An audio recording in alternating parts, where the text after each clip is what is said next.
He is about twice as far as that hill, just right on the ridge, just right up there.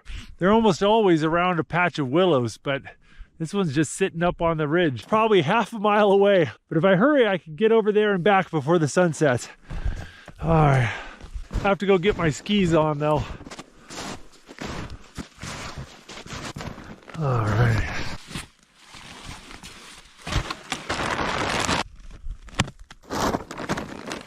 About to set a record for the most work ever put in for one ptarmigan. I'm about twice as fast and I don't sink down as much without that sled. I think I'll make some good time.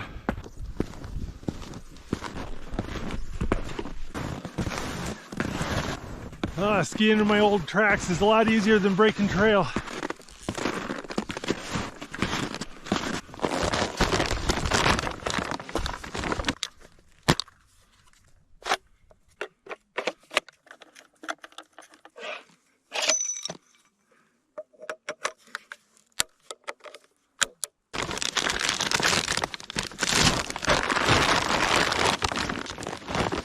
Ptarmigan was right on that ridge and he just went down into the valley and I don't think he's seen me yet. So I'm gonna go down, try to sneak right up to the edge of that ravine.